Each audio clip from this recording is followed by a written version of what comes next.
Bonjour à tous et bienvenue dans le Grand JT de l'éducation. Tout de suite, le sommaire. Mettre en avant l'attractivité des métiers agricoles, c'était le but des Journées nationales de l'agriculture qui ont eu lieu ce week-end. Alors, quel avenir pour ces filières? Comment donner envie aux jeunes de se lancer? On en parle dès le début de cette émission avec nos invités. C'est un des fléaux de notre époque et l'actualité l'a encore tristement prouvé. Le harcèlement à l'école tue. En deuxième partie de l'émission, on vous fera découvrir l'application Qui Vive, qui agit comme une sorte de barrière, un bouclier anti-harcèlement et incivilité. Enfin, dans sa chronique, Loïc Landreau nous racontera comment on comptait avant Jésus-Christ.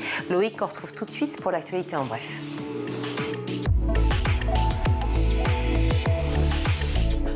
Loïc, bonjour. Bonsoir Virginie, bonsoir à tous. À la une de l'actualité aujourd'hui, ces prières musulmanes dans la cour de plusieurs établissements publics de la ville de Nice. On en sait un peu plus sur ce qui s'est réellement passé, Loïc. Oui, la semaine dernière, le maire de la ville, Christian Estrosi, a dénoncé l'organisation de temps religieux et de prières pendant la pause de midi. Les signalements concernaient des élèves de CM1 et de CM2 dans 3 écoles, mais on a appris ce matin que les faits s'étaient aussi produits dans un collège et dans un lycée de Nice. En tout cas, ce sont une quinzaine d'enfants qui sont impliqués. C'est le personnel de restauration qui a donné l'alerte à chaque fois. Tous les établissements concernés font l'objet d'une enquête confiée à l'Inspection générale de l'éducation, des sports et de la recherche.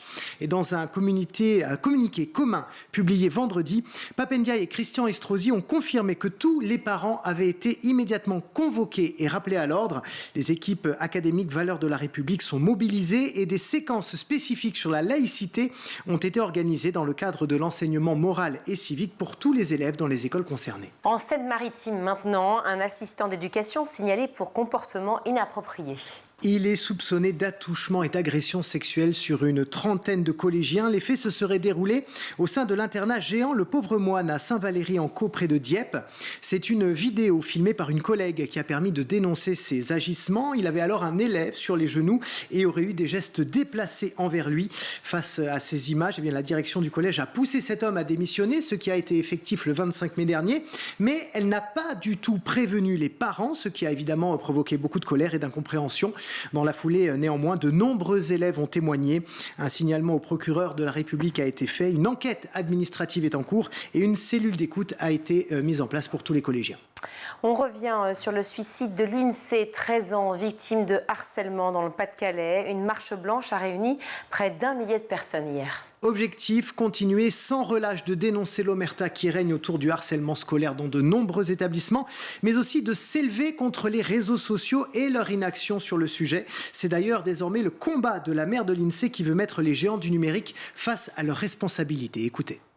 Il est grand temps que l'impunité des réseaux sociaux, Facebook, Instagram, TikTok et Meta cesse. Ils ne peuvent pas continuer à contribuer à la prolifération de la haine et à profiter de la diffusion des propos haineux, de vidéos abominables, insultantes et contraires à toute forme de respect pour la vie humaine. Ils ne peuvent pas continuer à gagner l'argent sur les propos haineux et injurieux, sur ces images horribles en vendant de la publicité. Ils ne peuvent pas continuer à provoquer le gouvernement français et à s'affranchir de toutes les règles en matière de modération de propos et d'images illicites et interdites. Nous lançons un combat contre ces géants des réseaux sociaux qui amplifient la violence, la rendent permanente et abrutissent nos enfants. Et depuis le suicide de cette jeune fille, plusieurs élèves ont décidé de quitter le collège. Car ils et elles étaient aussi victimes de harcèlement. Écoutez ce témoignage du père de Flavie, elle a 15 ans, c'est une élève de 3e et c'était hier au micro d'Europe 1. Le lundi soir, quand Flavie rentrait du collège et qu'elle nous annonçait la mort de l'INSEE, on a dit demain tu vas plus. Que de toute façon, continuer les études en passant des journées à se faire harceler, à se prendre des trousses dans la figure, à se faire bousculer, on ne peut pas travailler correctement dans ces conditions-là. Je préfère garder l'intégrité de ma fille et puis ne plus la mettre au collège. Tout autre sujet maintenant, cette expérimentation qui a fait beaucoup de bruit. Un collège de Rosny-sous-Bois a mis en place des toilettes mixtes. Et c'est à l'occasion de travaux de rénovation que le département de Seine-Saint-Denis a voulu tenter l'expérience.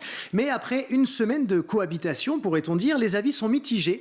Interrogés par nos confrères de BFM TV, certaines jeunes filles trouvent que les garçons respectent davantage la propreté des lieux et que cela permet de lever certains tabous, comme ceux autour des règles. D'autres sont plus réticentes et expliquent par exemple que dès la la première récréation, des garçons sont venus jouer au foot dans les toilettes. Elles craignent ainsi d'être régulièrement importunées.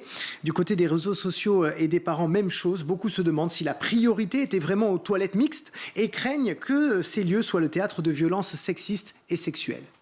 On en vient à cet événement qui met en lumière des projets scientifiques innovants. Ce vendredi, le concours Science Factor a récompensé ses grands gagnants en présence de la ministre de l'Enseignement supérieur et de la Recherche, Sylvie Retailleau. Alors, un reportage de Cécilia Brio et Xavier Sanchez vous est proposé. Elles étaient 24 équipes finalistes. Ce vendredi, les lauréats du concours Science Factor ont été récompensés au campus Unowaï à Neuilly-sur-Seine. C'est vraiment très gratifiant parce qu'en fait, on se rend compte que notre projet il commence à prendre vie. Ce qui est très intéressant aussi, c'est d'avoir réussi avec une équipe qui sort du commun. Déjà, avoir 3 en situation de handicap dans une équipe, c'est assez rare. J'étais super fière de tout leur travail, de l'équipe en général. Et après, je n'ai aucune idée de ce que ça va faire au niveau de l'accompagnement. Je suis juste très très contente pour eux. Nous sommes très fiers de nous, tout d'abord parce que c'est un travail qui a duré 9 mois et qui ne compte pas s'arrêter maintenant. On a encore beaucoup de projets et d'idées en tête. Un concours qui récompense les innovations scientifiques de collégiens et de lycéens. Parmi elles, l'équipe Andy Valide, Impossible Rêve, lauréate du prix Unowaï School TV, invite à découvrir le parcours de personnalités en situation de handicap grâce à une exposition en réalité augmentée. C'est la première fois que ce prix est remis depuis la création du concours. Ce qui fait la différence, c'est la maturité du projet, sa faisabilité, la capacité que l'équipe a eue de faire attention au fait qu'elle n'est pas en train de réinventer l'eau chaude. C'est-à-dire qu'un des défauts de certains projets, c'est de présenter des solutions qui existent déjà. Depuis 2011, le concours Science Factor encourage les élèves et particulièrement les jeunes filles à participer à l'innovation scientifique.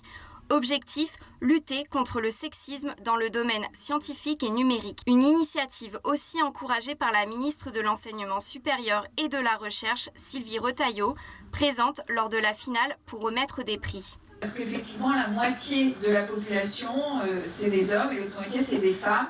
Et donc, on se prive d'un potentiel énorme par rapport aux besoins. Prochaine étape pour les lauréats, faire vivre leur projet grâce au soutien de Science Factor et de ses partenaires comme Unowaï et School TV. Des élèves qui espèrent voir leur innovation être commercialisée très prochainement. Et restez bien avec nous puisque juste après ce grand JT de l'éducation à 21h30, School TV a l'immense plaisir de vous proposer le reportage de Louis Belin intitulé École en France, les Hauts-de-France, une région aux enjeux multiples. Avec cette question, dans une région aux fortes disparités sociales, l'égalité des chances à l'école veut-elle encore dire quelque chose? Rendez-vous donc juste après ce grand JT à 21h30. Merci beaucoup Loïc. Alors quel avenir pour les filières agricoles? Comment faire en sorte d'attirer les jeunes? On en parle tout de suite avec nos invités, c'est la question du jour. Et pour en parler, je suis ravie de recevoir sur ce plateau Gilles Maréchal, bonjour. Bonjour. Vous êtes directeur d'Agri Demain. Et face à vous, Nicolas Savary, bonjour. Bonjour. Merci d'être avec nous, directeur de l'ANEFA, l'Association nationale paritaire pour l'emploi et la formation en agriculture. Ces 3 derniers jours, de nombreuses exploitations agricoles françaises ont ouvert leurs portes aux visiteurs dans le cadre de la 3e édition, c'est ça? C'est bien ça, édition, oui. Des Journées nationales de l'agriculture. L'idée étant de mettre en avant, évidemment, ces métiers qui sont peut-être trop souvent méconnus, peut-être, Gilles Maréchal? Oui, c'est ça. L'agriculture a longtemps vécu cachée. Ne voulait pas expliquer, je dirais, la diversité de ces métiers. Les exploitants ne sont pas des grands communicants. Et puis, depuis une petite dizaine d'années, on a compris la nécessité de mieux expliquer l'agriculture au grand public parce que l'agriculture, et ça s'est accentué avec notamment le Covid, s'est retourné sur son alimentation. Et donc, en se retournant sur son alimentation, il s'est retourné vers l'agriculture en disant les produits sont fabriqués comment, ils viennent d'où. Il y a aussi beaucoup de consommateurs qui sont allés dans les exploitations agricoles pendant le Covid parce qu'on avait la possibilité d'aller autour de chez soi.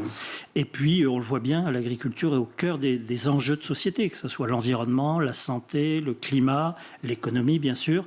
Donc, à partir de là, on a dit, c'est un petit peu le président de la République qui nous a donné un déclic quand il a dit la souveraineté alimentaire, ça ne se brade pas, ça ne se donne pas à l'extérieur.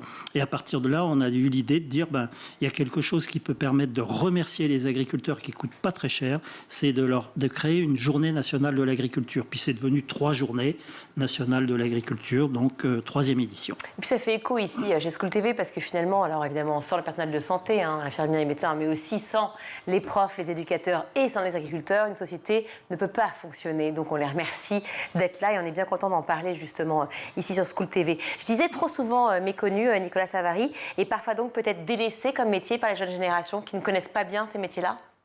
Alors oui, je partage les propos de Gilles dans tous les cas et les vôtres, à savoir que c'est effectivement des métiers qui sont méconnus.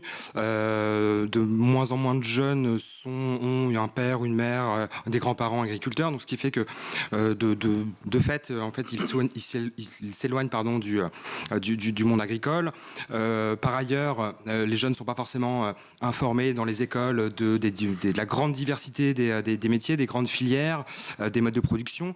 Donc effectivement, c'est un métier, ce sont des métiers qui sont méconnus et on pourrait également évoquer le fait qu'il y a peut-être des jeunes générations qui ont des a priori, des préjugés sur la filière agricole. Et c'est l'intérêt d'une structure comme l'ANEFA, qui est une agence de promotion des métiers, de l'emploi et des formations, que d'aller à la rencontre de ces jeunes, ou de ces moins jeunes d'ailleurs, parce qu'aujourd'hui on se rend compte depuis le Covid que de plus en plus de personnes se posent la question de ce qu'ils font au quotidien et qui finalement recherchent davantage de sens, d'utilité à ce qu'ils font. Et s'il y a bien effectivement un secteur qui est utile et qui a du sens, c'est bien effectivement la filière agricole. Pour rappel, la filière agricole permet quand même de subvenir à un besoin primaire qui est de se nourrir. Donc c'est effectivement essentiel pour la société. Un secteur utile, mais un secteur pas facile. Des métiers qui sont très difficiles. Les chiffres sont assez effarants, pardon d'en parler, mais je veux quand même qu'on sache quelle est la difficulté aussi de ces métiers-là. 1 suicide tous les jours d'après la mutualité agricole. Si on ne va pas jusqu'au suicide, en tout cas des conditions de travail qui sont très, très rudes. L'enseignement agricole qui regroupe 15%, j'ai noté, des élèves en lycée professionnel, assure-t-il, selon vous, une véritable insertion justement sur le marché? Est-ce que finalement la voie pro ou l'apprentissage permettent de pousser ces jeunes sur le marché et dans de bonnes conditions? Tu répondras plus précisément, mais je pense quand même que d'une façon générale, oui, on peut dire que c'est un secteur de l'éducation qui est performant, qui ouvre sur de nombreux métiers. Il n'y a pas que le métier d'agriculteur, il y a 200 métiers à peu près autour. Et en plus, et maintenant l'innovation. Œnologue, enfin on peut les citer. Oui, et puis l'innovation aussi qui arrive. Auparavant, il ne fallait pas savoir piloter un drone, il fallait bien sûr faire un petit peu d'agronomie, mais on en fait de plus en plus. Donc, je dirais que la palette s'ouvre. Oui, et puis évoquer que sur le fait que les établissements forment bien et permettent une intégration, une insertion réussie sur le marché de l'emploi. Évoquer le fait qu'il y a quand même un taux d'insertion relativement important dans les établissements de l'enseignement agricole, que les familles soient privées ou publiques, puisqu'on est sur un taux de un pourcentage de 80-90%. Ouais, voilà. Évoquer également le fait que les programmes scolaires tiennent compte effectivement aussi de la réalité et de l'évolution des métiers. Lorsque vous évoquiez effectivement la pénibilité, contrebalancer cela par le fait qu'il y a quand même de plus en plus de technologies qui viennent sur les exploitations et qui finalement rendent le métier moins pénible. Alors comment on explique ces chiffres ? Pourquoi expliquer toujours cette pénibilité et quand même 1 suicide par jour chez les agriculteurs et de continuer à dire de l'autre côté, on fait tout pour que justement redorer cette image, leur donner une vie meilleure et des conditions plus faciles? Vous n'êtes pas sans savoir quand même qu'il y a un problème économique. L'agriculture, d'une façon générale, on a quand même, dans les dernières années, on a eu du mal à payer au juste prix l'agriculture et donc les revenus en découlent. Et puis, il y a aussi ce qu'on a appelé l'agribashing, c'est-à-dire qu'on demande tout à l'agriculteur, à la fois de produire pas cher, de respecter l'environnement, mais aussi on l'accuse dès qu'il sème. Moi, j'ai eu des agriculteurs qui se sont fait attaquer alors qu'ils étaient en train de semer. Donc, le grand public est ignorant de ce qui se passe sur le terrain, mais c'est aussi de notre fait. Il faut qu'on ouvre justement tous les sites, à la fois les exploitations, mais aussi ceux qui concourent en amont et en aval de l'exploitation, pour justement mieux expliquer le métier et en quoi c'est un secteur qui est vital pour l'économie française. C'est pour ça qu'on est là pour pour en parler justement, il y a eu effectivement ce fait d'actualité il y a peu de temps, mais il y en a eu des centaines comme ça, de cet agriculteur qui plantait des salades, qui se retrouve en fait complètement démuni en disant oui, je comprends, évidemment que j'ai envie de respecter toutes les règles de l'environnement et d'être écolo le plus possible, et en même temps, pour que mes salades puissent pousser dans de bonnes conditions, je n'ai pas le choix que d'utiliser quelques pesticides. Comment on fait pour répondre à ça? Alors, on demande un petit peu de temps aux agriculteurs. C'est un paquebot, l'agriculture. Donc, il faut être tous qu'on tire sur le gouvernail pour le faire progressivement changer. Mais si vous dites à un salarié aujourd'hui qui gagne 100, vous allez gagner 70 ou 60 demain du jour au lendemain. Parce que ceux qui sont justement dans une agriculture productive, si on arrête du jour au lendemain ces techniques, et si on le fait d'une façon radicale, eh bien, la production, elle baisse de 40% tout de suite. Donc, moi, mon père était agriculteur. Le jour où il s'est mis à utiliser l'engrais, à utiliser les phytosanitaires, sa production, elle a augmenté de 40%. Il ne l'a pas fait parce qu'il adorait ça, il l'a fait parce que sinon, c'était un mauvais agriculteur. Tous les agriculteurs se mettaient à justement répondre à la demande parce que les consommateurs, eux, demandent énormément de production diversifiée, variée et surtout pas chère. Et peut-être les grands groupes aussi, les responsables. supermarchés, les grands groupes sont peut-être responsables aussi évidemment de cette demande-là. Bien sûr. C'est effectivement l'ensemble d'un écosystème qui arrive effectivement à cette situation de fait. Mais pour rebondir sur les propos de Gilles Maréchal, la transformation d'une exploitation agricole ne se fait pas du jour au lendemain. Rappelez quand même qu'on est dans une société qui est extrêmement réglementée. Il y a énormément de normes en comparaison de d'autres pays. Et donc tout ça fait que le monde agricole évolue, se transforme. Mais ça peut mettre du temps. Mais on commence ça commence à porter ses fruits. Souligner aussi le fait que de plus en plus d'exploitations agricoles se mettent au biologique et ça participe effectivement à ce que vous évoquiez, la baisse des pesticides et en l'occurrence là aucun. On va en parler justement de savoir si, parce que tout le monde se pose la question, est-ce qu'on peut manger bio mais pas trop cher? Parce que c'est la vraie question aujourd'hui que tout le monde se pose quand on parle d'agriculture, bien d'autres aussi évidemment. On évoquait juste avant l'attractivité qui était évidemment le thème important pour cette 3e édition des Journées nationales de l'agriculture. La réforme du bac pro, donc la réforme de l'enseignement professionnel de manière générale, est-ce qu'elle a fait sens pour vous, Nicolas Savary? Est-ce que davantage de stages, c'est bien pour les étudiants et pour la filière? Oui, moi je partage les stages, les contrats en alternance, dont notamment l'apprentissage, permettent à un jeune de se rendre compte de la réalité du métier. Si ça lui plaît, tant mieux et il continuera. Et à l'inverse, un jeune qui, au travers de ces différents stages ou de ce contrat en apprentissage, se rend compte que c'est pas une filière pour lui, va en changer. Et au bout il peut changer facilement? Oui, en tout cas aujourd'hui dans effectivement la réforme de 2018 qui date maintenant, mais il y a la possibilité de rentrer en apprentissage en principe tout le long de l'année. Alors ça se fait pas comme ça se fait pas aussi facilement que ça, mais mieux vaut se rendre compte le plus tôt possible qu'une filière convienne, qu'un métier convient, plutôt que à la fin. Et les stages en entreprise permettent justement de se rendre compte de la réalité d'un métier au-delà des savoirs académiques et théoriques que la personne va acquérir en classe. Alors évidemment, on en revient toujours à l'essentiel qui finalement est l'orientation très très jeune. Est-ce que l'orientation est bien faite et est-ce qu'on pousse les jeunes justement à aller vers ces filières agricoles? Alors il y a de tout, parce que quelquefois les parents ne poussent pas leurs enfants à à être agriculteurs. Nous par exemple. Pourquoi c'est une image évidemment de métier difficile toujours, de la contrainte, c'est pourquoi? Oui, c'était ça. C'était en tout cas jusqu'à ces derniers temps, c'était un petit peu l'orientation qui était donnée. Et puis tout parent ne veut pas forcément que leurs enfants fassent la même chose qu'eux. Donc ça, et dans tous les métiers, on entend ça. Par contre, dans les établissements, je crois que maintenant, on offre beaucoup plus, on explique beaucoup plus la diversité des métiers. Moi, par exemple, on travaille avec le machinisme, une structure qui s'appelle Axema et qui fait beaucoup de choses pour expliquer la diversité des métiers, pour attirer les jeunes. Et c'est pour ça que cette année aussi, dans la 3e édition, vous l'avez dit, on avait le thème de l'attractivité qui est au cœur de cette 3e édition. Et on avait demandé à un parrain qui s'appelle François Purseigle, qui a écrit un livre justement pour mieux décortiquer, mieux connaître un peu toute cette population agricole qui est vraiment en train de changer. On va avoir 100 000 exploitants qui peuvent prendre leur retraite dans les 10 ans à venir. Donc ça veut dire que les peu de jeunes qui veulent s'installer, il faut absolument qu'on les conforte.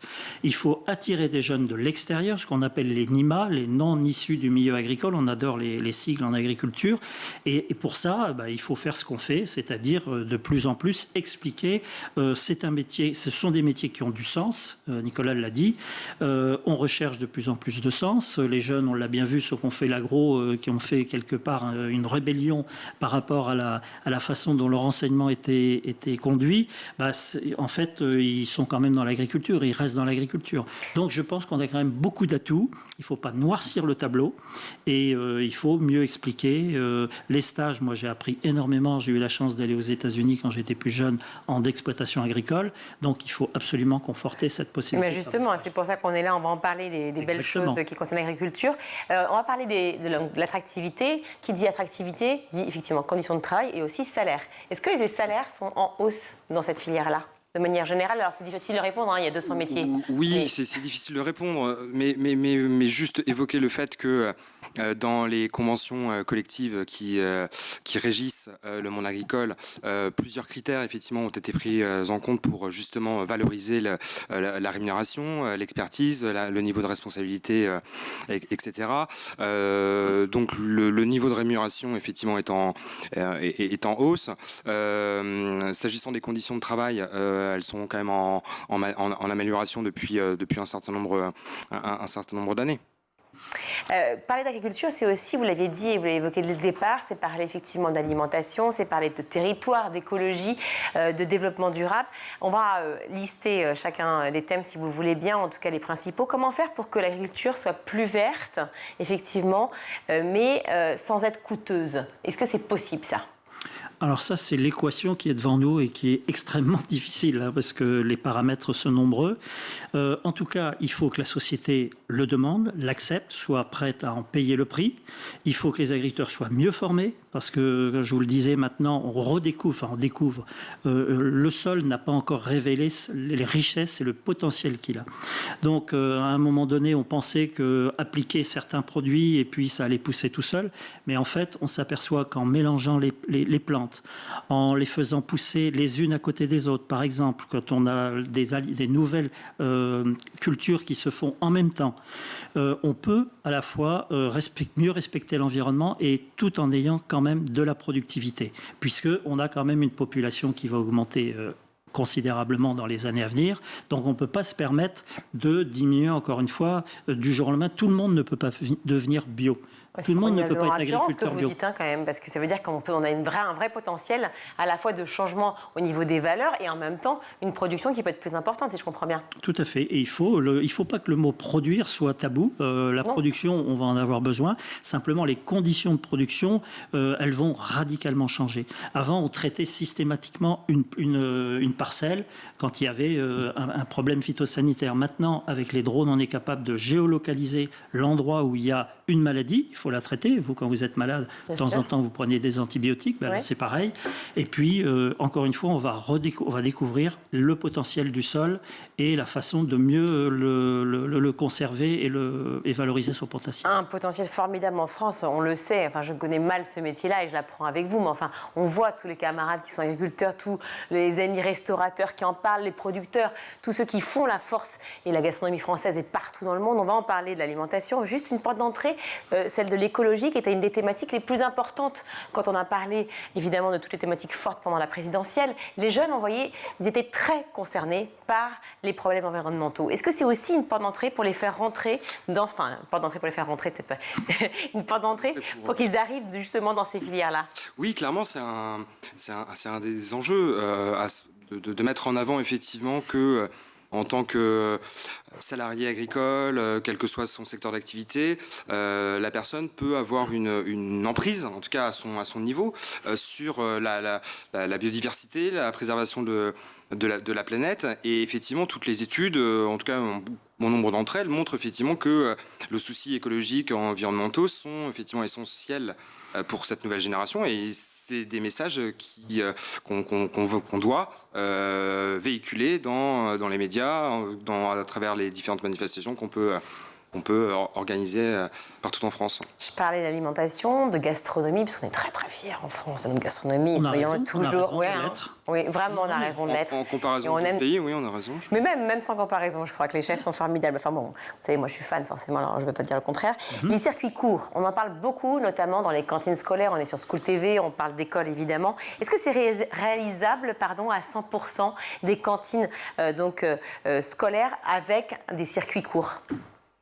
Oui, de mon point de vue, ça peut l'être à partir du moment où les pouvoirs publics s'engagent dans cette démarche. Aujourd'hui, des cantines le font déjà, donc a priori, si ça se fait dans certains endroits, à mon avis, ça peut être généralisé à l'ensemble des cantines. Par contre, il faut qu'il y ait une diversité régionale qui soit reconnue. Il y a ce qu'on appelle maintenant les PAT, les plans alimentaires territoriaux, qui justement visent à, pour une région donnée, autour d'une grande ville, de dire voilà les forces et les faiblesses du potentiel agricole qu'on a. Peut-être qu'il faut renforcer telle filière parce que, par exemple, les céréales, on en manque, plutôt que d'aller les chercher à l'autre bout de la France ou à l'autre bout de l'Europe. Ce qui paraît très logique. Voilà. Alors, à 100%, moi, ça me paraît difficile, mais en tout cas, il faut tendre vers cette relocalisation des productions au plus court, au plus près de chez soi. Certains parents veulent des menus végétariens pour leurs enfants. Est-ce que quel est l'impact pour les producteurs, les agriculteurs? Si on est à 100%, moi j'ai rien contre les productions végétales, mais si on ne mange plus de viande, ça veut dire que le producteur qui fait de la viande, dans un pays où on a une majorité quand même de productions qui sont à l'herbe, donc qu'est-ce qu'on fait de ces herbages qui entretiennent le paysage? Qu'est-ce que les agriculteurs... qu'est-ce que font les agriculteurs, les éleveurs par rapport à ça? Je pense qu'il faut raison garder. On a peut-être trop mangé de viande à un moment donné. Il faut en manger mieux.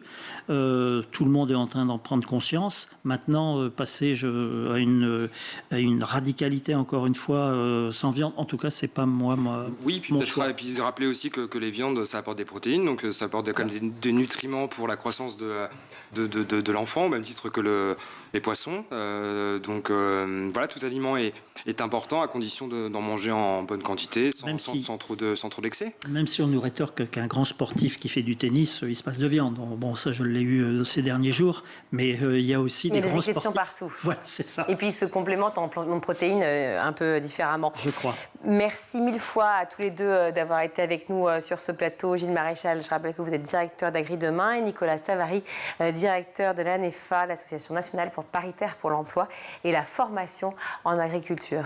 Merci beaucoup. Merci à vous. Merci beaucoup. Vive nos agriculteurs, qu'on salue, qu'on embrasse. Merci. On marque une courte pause, on se retrouve.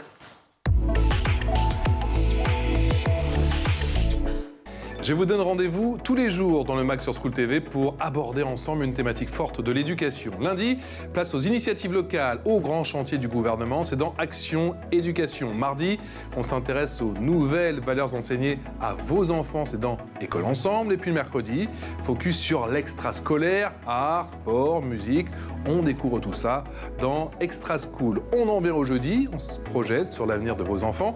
C'est Mission Orientation avec chaque semaine des conseils précieux, avec notamment l'aide d'une coach spécialisée dans le domaine. Et puis vendredi, on prend sa valise, direction l'école du monde, on part à la découverte des pédagogies à l'étranger. Avec moi, tous les jours en plateau, des parents, des profs, des élus, des élèves, le MAG vous donne la parole.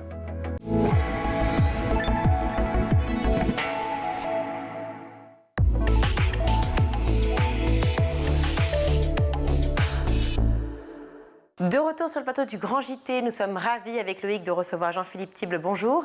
Bonjour à vous. Merci d'être avec nous. Vous êtes le cofondateur de l'application Qui Vive, une application follement intéressante, intelligente. C'est une application anti-harcèlement qui est vraiment malheureusement fait beaucoup l'actualité aujourd'hui. Comment fonctionne-t-elle? Je vois que vous avez le téléphone sorti, vous allez pouvoir nous montrer. Eh bien, écoutez, c'est un petit logiciel, donc une application que vous téléchargez sur les smartphones Apple ou Android, donc tous les smartphones. Et puis, une fois qu'elle est téléchargée, vous l'avez et c'est une routine à mettre en œuvre en fait. Lorsque vous quittez votre domicile, ma fille, quand elle va au lycée par exemple, elle lance l'application. Et puis après, ça va enregistrer et effacer automatiquement et s'éteindre. Sauf que si elle a des ennuis sur la route du lycée, dans le bus, etc., elle va avoir le loisir d'attendre que l'événement soit fini. Donc c'est carrément discret, hein. Elle a son truc dans la poche, son téléphone dans la poche, dans son sac. Après les insultes, elle va sortir son téléphone quand elle n'est plus en danger, elle va appuyer sur sauvegarder et ça va lui restituer les 20 dernières minutes d'enregistrement, donc avec le contenu de l'agression. D'accord. Donc ça n'empêche pas de se faire agresser, mais ça permet de pouvoir restituer ce qui s'est passé en fait. Alors exactement. Mais justement, le but dans la pyramide des violences, l'assassinat ou le féminicide étant le haut de la pyramide, d'accord ? Nous, on tacle en fait la base, la première insulte, la première incivilité. Et si on agit sur la base, ben on va réduire cette pyramide à son sommet aussi. C'est ça. Donc le premier, effectivement, step, le premier stade, ce sont les insultes dont vous parlez. Ouais. Ça veut donc dire que si on télécharge l'application, c'est soit parce qu'on a été en contact avec des élèves qui souvent ont été victimes de harcèlement et on a peur soi-même, soit parce que on peut se retrouver face à un quartier qui est un peu difficile, aux incivilités par exemple, parce qu'on parle à l'école, mais c'est aussi valable pour finalement ce qui se passe dans la rue de manière générale, pour avoir une preuve de ce qui s'est passé. Oui, absolument, absolument. C'est en fait c'est un excellent système lorsque les parents se posent la question d'acheter un téléphone pour leurs enfants. Maintenant, c'est très tôt, hein, c'est vers 9-10 ans. Eh bien, en même temps, il faudrait qu'ils pensent... Ouais. Pour ceux qui peuvent le faire, évidemment. L'idée, c'est de discuter et de partager avec son enfant. Donc, de se mettre à son niveau, lui dire, ton téléphone, voilà, ça fait 2 ans que tu nous cours après pour le téléphone, maintenant tu l'as, on va t'expliquer. Il y a un petit logiciel que tu peux faire fonctionner absolument discrètement. Tu le démarres quand tu quittes la maison, avant les lieux publics, etc.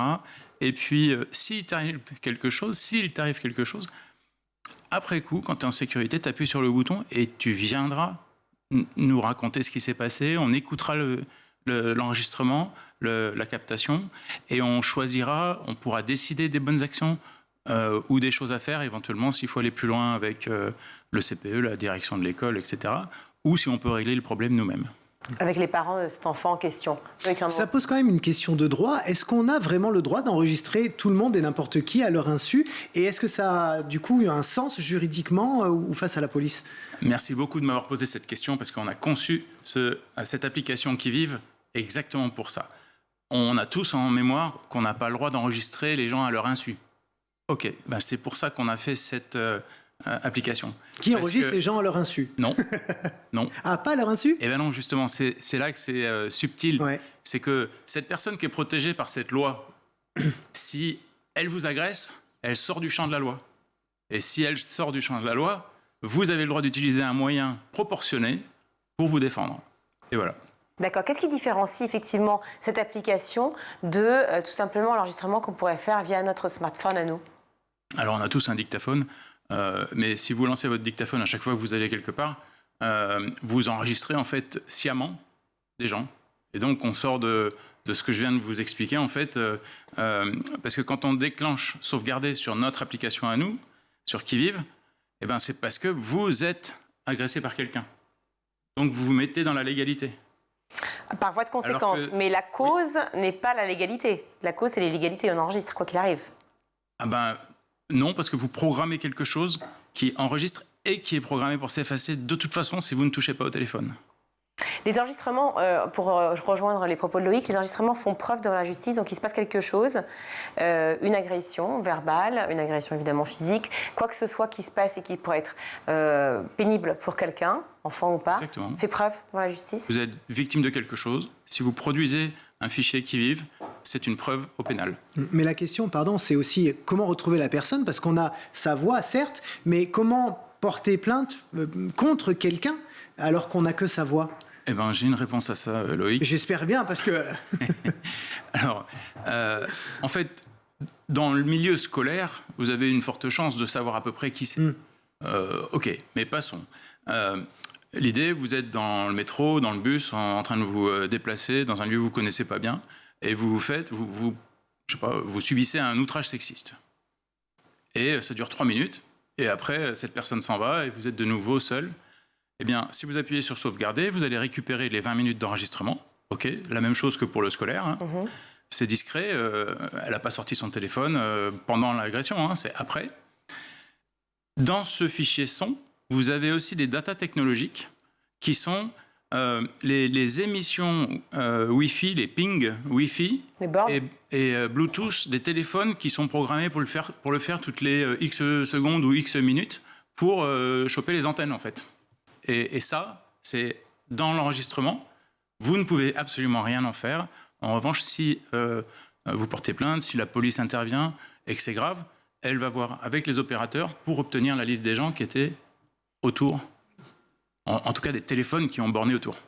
Alors évidemment, l'application est formidable, mais c'est vrai qu'on se pose la question quand on est dans une situation de harcèlement. Souvent, les enfants ne parlent pas. Souvent, ils n'ont pas forcément conscience dans une situation de harcèlement. Ils ont du mal à discuter, à parler avec leurs parents. Est-ce que c'est aussi une façon de pouvoir échanger, peut-être avec leurs copains, camarades, leurs proches ? Oui. Quand vous faites le onboarding de l'application sur votre téléphone, la première fois, vous tiquez une case, et c'est là que les parents sont importants, hein, où vous mettez que vous allez vous en servir, enfin valider la sauvegarde, que si vous êtes victime ou témoin de quelque chose.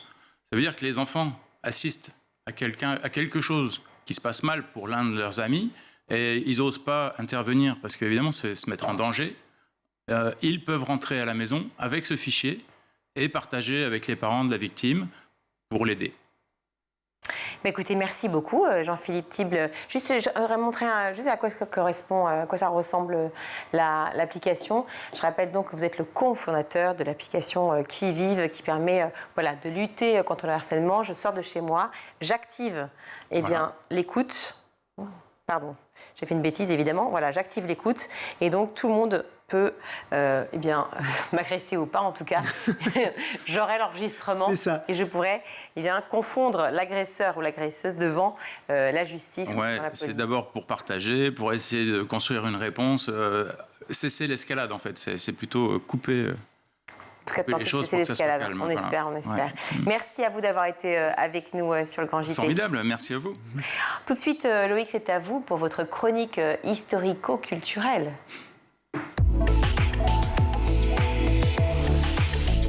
Loïc, cette semaine, vous allez tout nous dire sur la façon dont on comptait les années quand le fameux avant Jésus-Christ n'existait pas. Ben oui, parce qu'en cours d'histoire, de géographie, de lettres, on compte les années avant Jésus-Christ et après Jésus-Christ. Vous savez, c'est sur la frise, c'est un petit peu comme ça que les élèves peuvent se référer en tout cas sur l'histoire du monde.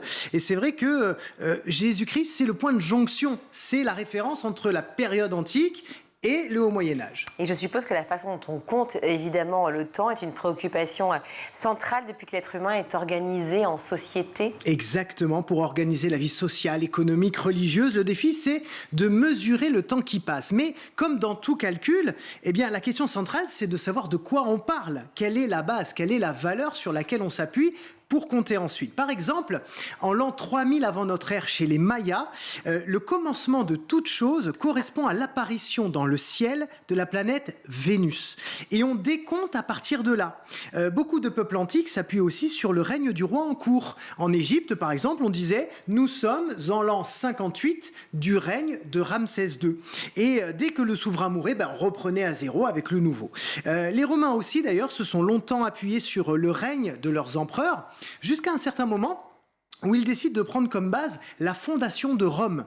La fondation de Rome qui est fixée au 21 avril de l'an 753 avant Jésus-Christ et c'est l'événement à partir duquel ils décident maintenant de compter les années. En fait, chaque peuple, si je comprends bien, choisit un moment qui lui est cher, un moment marquant. C'est ça, exactement. Les bouddhistes comptent les années à partir de la naissance de Bouddha, les juifs à partir de la création du monde, qu'ils ont daté en moins 3761, et les musulmans, eux, bien plus tard, se sont appuyés sur ce qu'on appelle l'hégire. L'hégire, c'est le nom qu'on donne au départ du prophète Mahomet de la Mecque jusqu'à la ville de Médine. C'est un événement qui s'est déroulé aux environs du 7e siècle de notre ère et c'est pour ça que le 5 juillet prochain, les musulmans seront en l'an 1445. Mais alors à quel moment c'est devenu en fait le avant Jésus-Christ et après Jésus-Christ ? Alors pour comprendre, il faut revenir en l'an 313 de notre ère. Cette année-là, Je chantais pour la première fois, le public me connaissait. Je savais que vous alliez la faire, pour ça je vous ai hop. Non, j'allais pas la faire. Dommage, parce qu'elle était plutôt pas mal.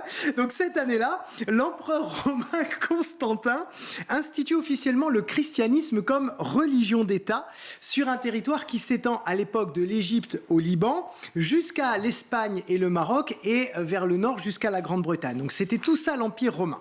Le christianisme se répand donc comme une traînée de poudre en Orient et en Occident. Pas de blague sur la traînée de poudre? Non. Traînée de poudre, alors non, j'ai rien sur la D'accord. poudre, non. Continuez, je vous en prie.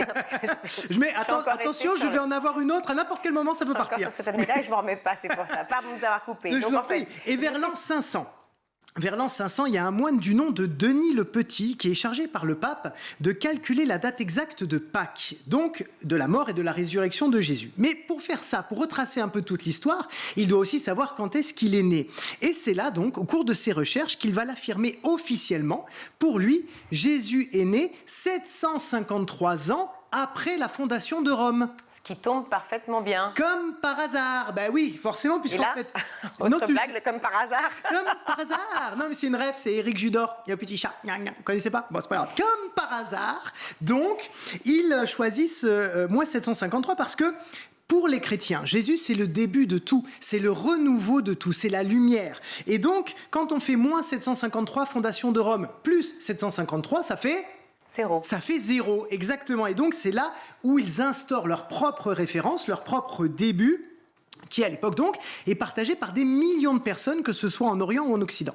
Donc on en revient en fait à l'idée d'un événement fondateur et fédérateur, un moment marquant dont on a expliqué, sauf que vous m'aviez dit avant la chronique que le calcul était faux. C'est faux. Oui, en fait il s'est planté, Denis le Petit. Les spécialistes qui se sont succédés l'ont vu, mais bien plus tard. En fait, Jésus serait né 4 à 6 ans avant lui-même. Donc non pas en l'an 0 que nous connaissons, mais 4 à 6 ans avant. Avant la date dite. Avant la date dite, avant la date décidée, exactement. Avant lui-même, c'est compliqué. Et en plus, Denis le Petit, qui ne fait rien manifestement comme tout le monde, il n'a pas commencé l'ère chrétienne à l'an 0, mais il a commencé à l'an 1. Et c'est pour ça que, par exemple, au XXIe siècle, ça a commencé en 2001. Et non pas en 2000, c'est à cause de lui. Et ça n'a jamais personne l'a maintenu. Alors non, oui, parce qu'en fait, au 7e siècle, il y a un moine britannique qui reprend ses travaux et ses calculs, toujours faux, je le rappelle, et qui base l'intégralité du calendrier occidental sur les travaux donc de Denis le Petit. Ensuite, parce qu'il a fallu quand même beaucoup de temps pour s'en rendre compte, et ensuite, la date était en fait déjà instituée dans tout l'Empire, et c'était très très compliqué de revenir en arrière. Et puis, il faut bien comprendre quelque chose, c'est que dans le christianisme, beaucoup de dates sont symboliques. Par exemple, on sait très bien, l'Église d'ailleurs l'a admis depuis des siècles et des siècles, Jésus n'est pas né exactement le 25 décembre. Pareil, Marie n'est pas tombée enceinte exactement le 25 mars. Mais si vous réfléchissez, 25 mars, elle tombe enceinte, 9 mois plus tard, c'est le 25 décembre. Voilà. Donc en fait, l'Église, elle est plus sur des dates théoriques, symboliques, qui ont un sens narratif, plutôt que sur l'exactitude. Donc enfin, quoi qu'il arrive, c'est adopté par tous. Oui, vers l'an 1000, effectivement, cette manière de compter va s'imposer dans tous les pays chrétiens et on arrête donc de se baser sur la durée des règnes des souverains. Ensuite, en 1582, le pape Grégoire XIII institue le calendrier qui porte son nom, le calendrier grégorien que nous utilisons toujours aujourd'hui, et il réaffirme donc le comptage du temps à partir de la naissance de Jésus. Et voilà comment, en résumé, eh bien aujourd'hui dans l'éducation nationale, nos enfants utilisent le avant Jésus-Christ, le après Jésus-Christ pour se repérer sur l'histoire du monde et de nos anciens. Mais je comprends qu'effectivement, il y a plusieurs calendriers avec les juifs, les musulmans exactement. Et aussi les bouddhistes. Et puis, je ne vous ai pas parlé du calendrier révolutionnaire à la Révolution française. Certains ont essayé d'enlever un petit peu tout ça, mais c'est revenu après. L'objet d'une future chronique, peut-être. Pourquoi pas. Et pourquoi pas. Merci beaucoup, Loïc. Je garde mon petit stylo, j'ai l'impression que je fais prof un peu, comme ça peut bien. Tout de suite, on va retrouver Malika Ménard dans Souvenir d'écolier. Regardez qui est son invité cette semaine. J'ai réussi, yes, j'ai répété. Ça va, Stanislas? Ça va super, et toi? Alors, le grand public t'a découvert très récemment, puisque tu as participé à la toute dernière saison de la Star Academy. Tu as été éliminé en quart de finale. Exact. Mais ça ne t'a pas empêché de concrétiser ton aventure, puisqu'il y a ton single qui sort le 30 juin. Exactement. Qui tu es. Exactement. Donc, comment est né ce titre? Comment est né ce titre? Déjà, c'est des rencontres, c'est beaucoup de rencontres. J'ai rencontré Ota, qui est un artiste aussi qui a fait The Voice il y a quelques années. D'accord. On a coécrit cette chanson ensemble, puisque moi aussi j'ai écrit des textes, donc on s'est fait quelques sessions ensemble dans Paris. Tu avais déjà des textes Exactement, plein de textes, j'en ai plein des textes, j'en écris tout le temps, sur ma vie, sur ce que je ressens, sur des idées qui émergent, et on a écrit cette chanson ensemble. Et puis après, j'ai réuni des gens au niveau musical. J'ai réuni Jérémy Chaperon, qui est un ancien de la Star Academy aussi, voilà, avec qui je travaille, et avec une équipe belge aussi, donc Double, qui est un artiste funk. Ça en fait du monde, dis donc. Ouais, exactement, et Rujude, qui est aussi du côté de la Belgique. Donc j'ai réuni toutes ces personnes et on a réussi à sortir ce super titre. Et c'est un titre qui nous fera replonger dans les heures de gloire du funk, justement. Exactement, ouais. Alors je suis très fier, déjà d'une, parce que j'ai tout fait tout seul. Bien accompagné, bien évidemment, mais toutes les idées, ça vient de moi, c'est vraiment ce que je voulais. Exactement. Et tout a été fait d'une manière rétro. Donc, je m'explique, la pochette du single a été faite avec un vieil objectif des années 80. Les lumières sont des vieux projets des années 80. La réalisation de la musique, chose qu'on ne fait plus réellement aujourd'hui, ça a été fait à l'analogique. Qu'est-ce que l'analogique? C'est juste... Je ne sais pas ce que c'est. Tout simplement, je vais t'expliquer, c'est qu'à l'heure actuelle, dans le milieu de la musique, quand on enregistre un son ou quand on crée un son, on va sur un site en général qui s'appelle Splice, qui est une bibliothèque de sons différents, où tu dis tiens, je veux tel truc, et tu vas chercher. Nous, on a décidé que l'ordinateur dans notre projet serait juste... l'outil pour record et pour enregistrer. Donc en fait, on a à peu près une vingtaine de synthés différents, des boîtes à rythme comme dans les années 80 pour avoir ce rythme avec les caisses claires et les basses, et on fait tout à l'ancienne, c'est-à-dire qu'on vient faire tout à la main et c'est ce qui donne le charme et le groove de la musique dans le son. Et ça, c'est toi qui allais chercher tout le monde. Là, il y a un single, mais j'imagine que tu as enregistré plusieurs chansons. Exactement, on est toujours là, on est en cours d'enregistrement et de création sur d'autres, sur l'EP qui devrait arriver, qui peut-être se transformera en album en fonction de comment on avance.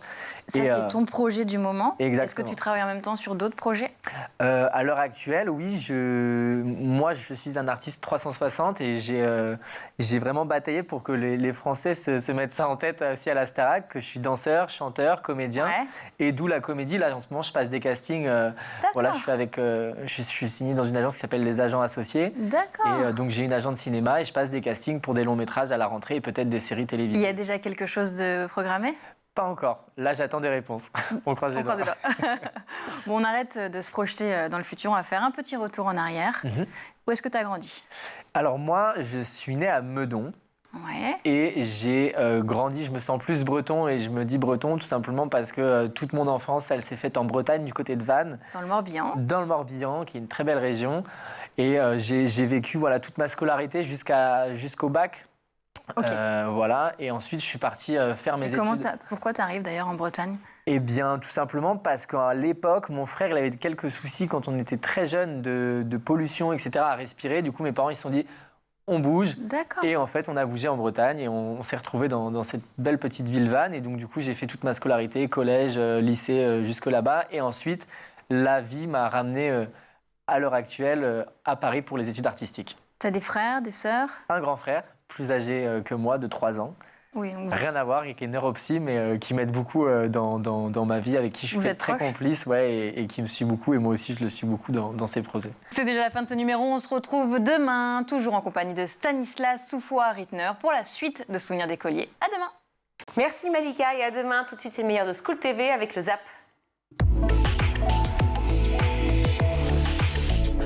C'est quoi le grand oral? Alors depuis 2021, une épreuve orale en terminale figure parmi les épreuves du baccalauréat général et technologique. Elle s'appelle l'épreuve du grand oral. Alors l'objectif de cette épreuve, c'est de permettre aux élèves de prendre la parole en public de façon claire, convaincante et d'utiliser leurs connaissances pour créer une argumentation. Donc cette année, l'épreuve du grand oral débute aujourd'hui, du 19 juin jusqu'au 30 juin. Concrètement, il se passe comment ce grand oral? Alors jusqu'au mois de juin, les élèves préparent un thème dans chacun de leurs 2 enseignements de spécialité. Le jour de l'épreuve, le candidat va remettre au jury une feuille signée par ses 2 professeurs de spécialité sur laquelle est écrit l'énoncé de 2 questions.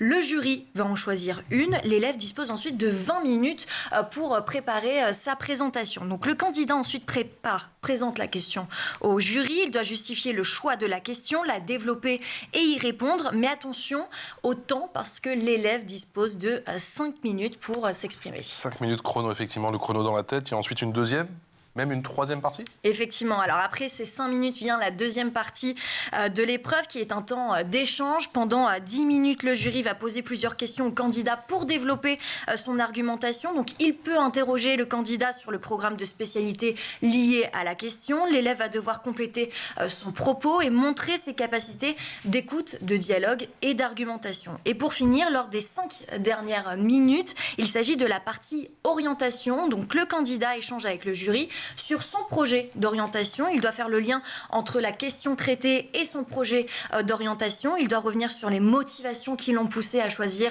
ses spécialités. Le jury peut poser des questions sur sa poursuite d'études et sur la connaissance du métier qu'il veut faire. Et quels sont les critères d'évaluation de ce grand oral ? Alors, le ministère de l'Éducation nationale indique 5 critères. La qualité de la prestation orale, c'est-à-dire la capacité à s'exprimer oralement et la capacité à capter l'attention du jury. La qualité de la prise de parole en continu, donc la gestion du temps, la fluidité du discours ou encore la maîtrise des tics de langage. La qualité des connaissances, la qualité de l'interaction avec les membres du jury ou encore la qualité et la construction de l'argumentation et de la démonstration. Il faut savoir que l'épreuve est notée sur 20, coefficient 10 pour bac général et coefficient 14 pour un bac technologique. Et concernant le jury, il est composé de 2 professeurs, alors qu'ils ne peuvent pas être issus forcément du même lycée que le candidat.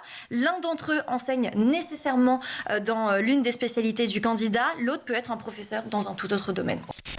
Jérôme, je sais que vous êtes en plein dedans, en l'occurrence, parce que vous avez une fille qui est brillante, mais qui est en train, justement là, peut-être au moment même où on se parle, de commencer à plancher.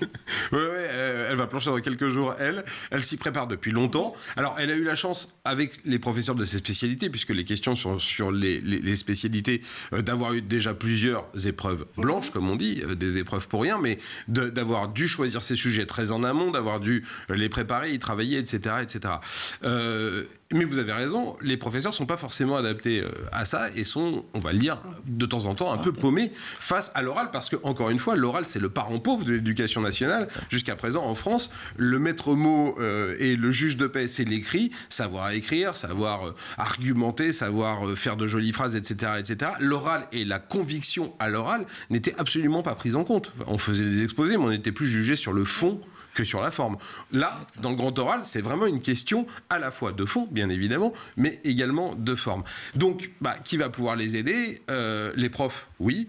Les parents, quand ils peuvent, quand ils ont le temps et quand ils en ont les capacités et les compétences et l'envie, aussi. Parce que, et aussi la possibilité relationnelle. Et puis après, d'autres gens, il y a des gens dans l'entourage, il y a des coachs, il y a toutes sortes de gens qui peuvent aider, mais c'est une épreuve qu'il faut prendre au sérieux parce que dans la vie future des étudiants, c'est le genre d'épreuve qu'ils vont devoir répéter, et notamment aujourd'hui, les oraux dans les grandes écoles, les oraux pour rentrer dans des masters, et même plus tard dans la vie professionnelle, c'est absolument essentiel.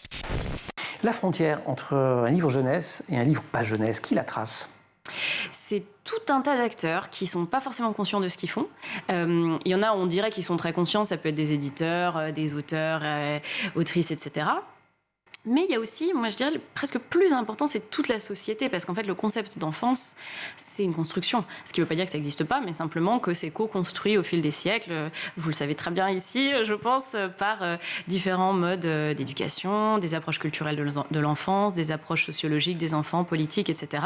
Et donc quand un livre naît dans une culture, il est imprégné évidemment de tout ça. De toute cette idéologie-là. Et l'idéologie de l'enfance qui imprègne la littérature jeunesse, parfois elle est changeante, parfois, elle est très similaire. On peut avoir des visions de l'enfant qui sont très similaires de celles qu'on avait au Moyen-Âge et d'autres qui sont radicalement différentes. Donc, un livre jeunesse, il va naviguer ces différences-là au fil des siècles. Parfois, il change de catégorie, d'ailleurs, par exemple.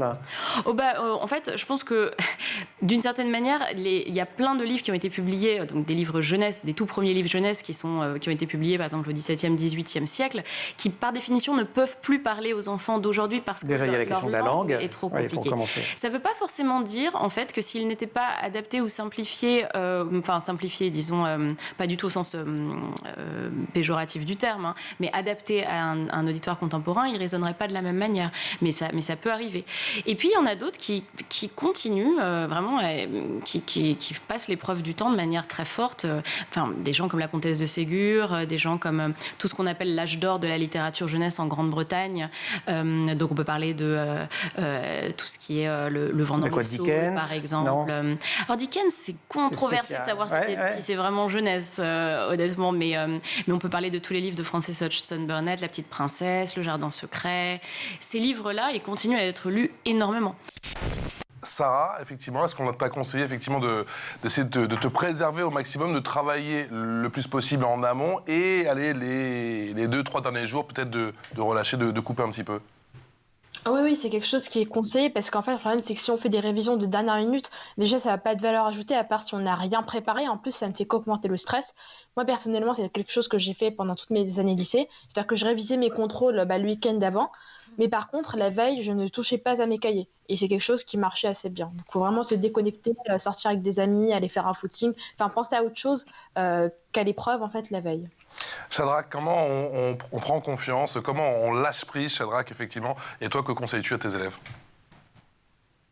Je conseillerais en disant cela, la répétition mène à la maîtrise mène à la conviction.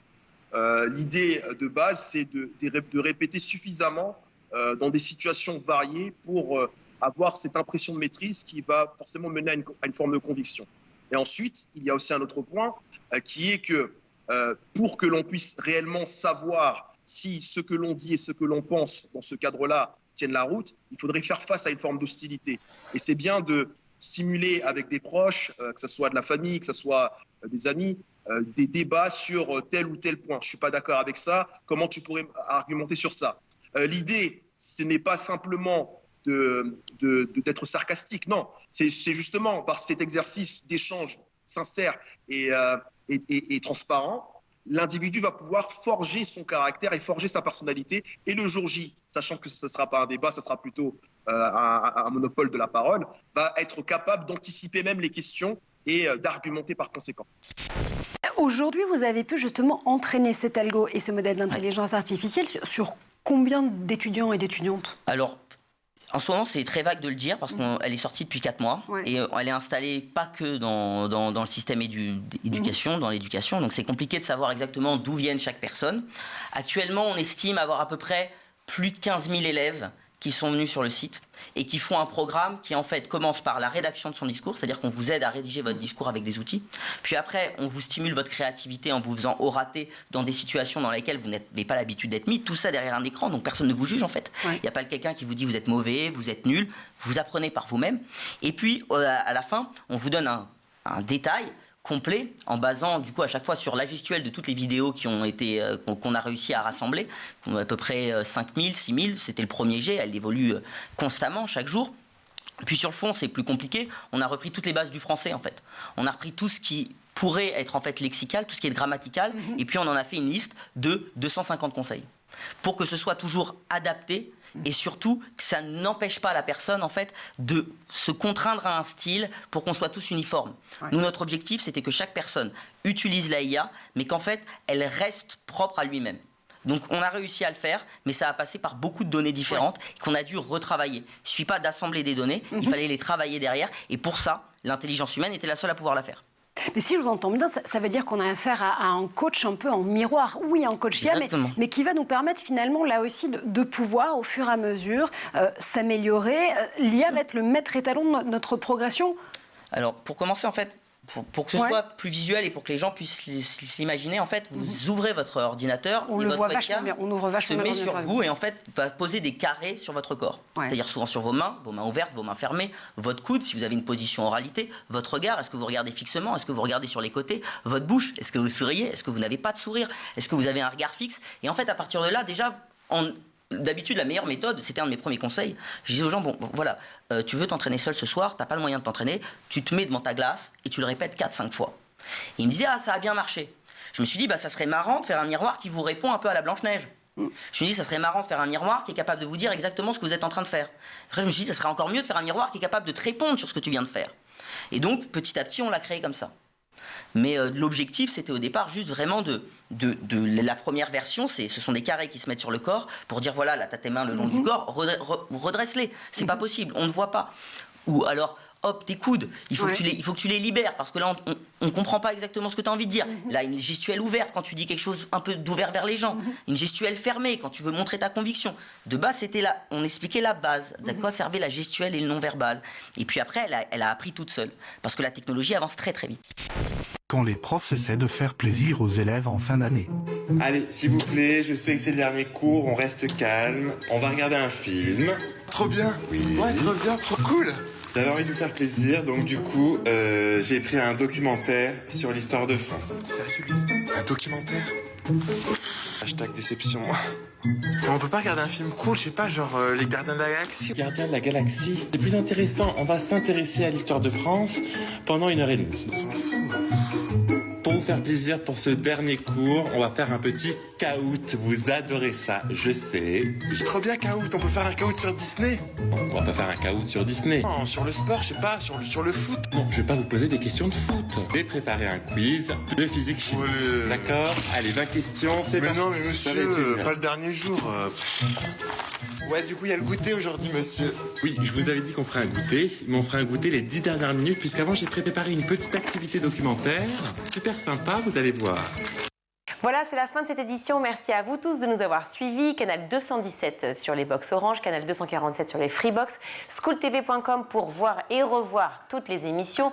Vous nous écrivez... On vous répond. Loïc vous répond, et là, c'est précieux, avec les mêmes vannes et tout, il y aura la totale. À la réalisation, je remercie chaleureusement aujourd'hui Xavier Sanchez, qui a supporté les blagues de l'éclandro, ainsi que Saïd Mamou, qui aussi a supporté. Au maquillage, Colline Hamel, qui peut-être est partie du coup, et Emma Guesset et la Gade Delannoy à la rédaction, qui sont fidèles, elles, et qui restent toujours. Merci beaucoup. Bonne soirée.